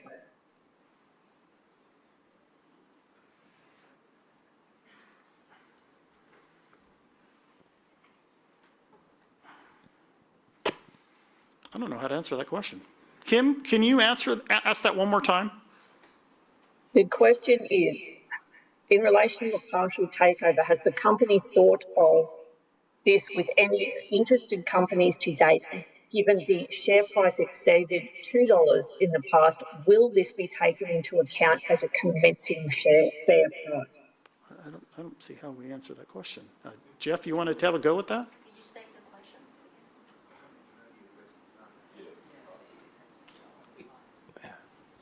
Yep. That's kind of, I'll have a crack at answering that. I think the company's always open. We are continually looking at all strategic options. There are none at the moment that are front of mind, but when it comes to considering how we would approach takeovers, whether proportional or otherwise, we would clearly look to drive the best possible outcome for shareholders in alignment with the board's own view on the value of the business. And when it comes to taking into account what's gone on in the past, we can only say that we'd be operating by reference to what's in front of us, namely market conditions, what we've got going, and the possible outcome that we can achieve with a deal presented to us. So I don't think we can take into account where the share price has been in the past. Thanks, perfect. That's kind of how I was going to answer the question, in that I don't think we would just look at what's in front of us. So I appreciate you, Jeff. Thank you so much. Are there any questions in the room? Did I see a hand? Did somebody raise their hand back in the back there? Or no. Okay. I'm going to push us forward. I now propose that the resolution that for the purposes of Section 136(2) and 648G of the Corporations Act and for all other purposes, the proportional takeover provisions in Rule 29 of the Constitution be renewed for a period of 3 years from the date of approval of this resolution. Votes and proxies received for and against these resolutions and at the proxy's discretion, including me as chairman to vote in accordance with my stated intentions in favor of this resolution, are as presented. Please submit your vote or mark your voting card in respect to this resolution.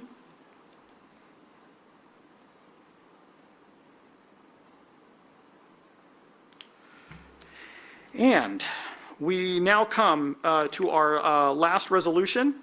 Resolution 8 of the notice of meeting in respect to the approval of a conditional board spill meeting. The terms and details of the conditional spill meeting are contained within the explanatory memorandum accompanying the notice of meeting.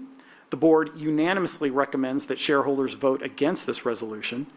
The screen shows proxies received for and against for this resolution and at the proxy's discretion, including to the chairman to vote against this resolution.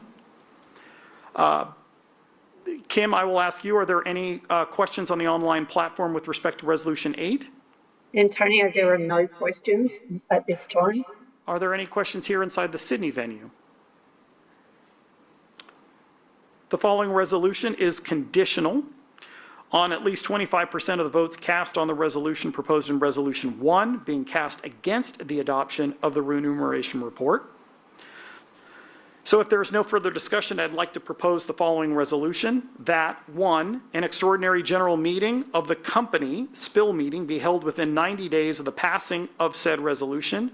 All of the non-executive directors in the office when the board resolution to approve the director's report for the financial year ended December 31st, 2025 was passed, and who remain in office at the time of the spill meeting cease to hold office immediately by the end of said spill meeting.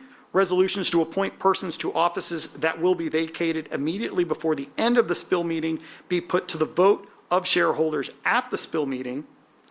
I would like to clarify, if you do not want the spill meeting to take place, you vote against this resolution. If you do want a spill meeting to take place, you would vote for this resolution. And I will ask that you please mark your voting cards in respect to this resolution.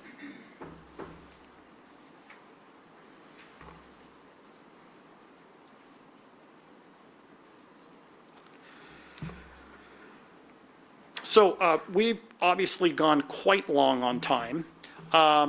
Steve, you raised just a wee bit ago that there were some people on the online platform who felt some of their questions weren't addressed because we've run out of time. I extend my apologies to those people who didn't get their questions answered, but we will create a log of those questions, and we will get those questions answered, and we will distribute the answer of those questions via some mean that Ken and the IR team will determine necessary. We'll make certain those questions are answered. Ladies and gentlemen, that concludes the formal part of our meeting and our discussion on the items of business. Please ensure that you have cast your vote on all resolutions. I'm going to pause for a couple minutes here to make certain that everyone gets their votes in. I'd like to remind everyone that as soon as I close voting, voting will close. If you've had any issues technically trying to submit your votes, you need to raise those with Boardroom now. For those of you that are here in attendance in Sydney, our boardroom personnel are walking around with the voting box or has it there in the back. You can place voting cards in the poll box or complete your online voting. I will pause for just a moment.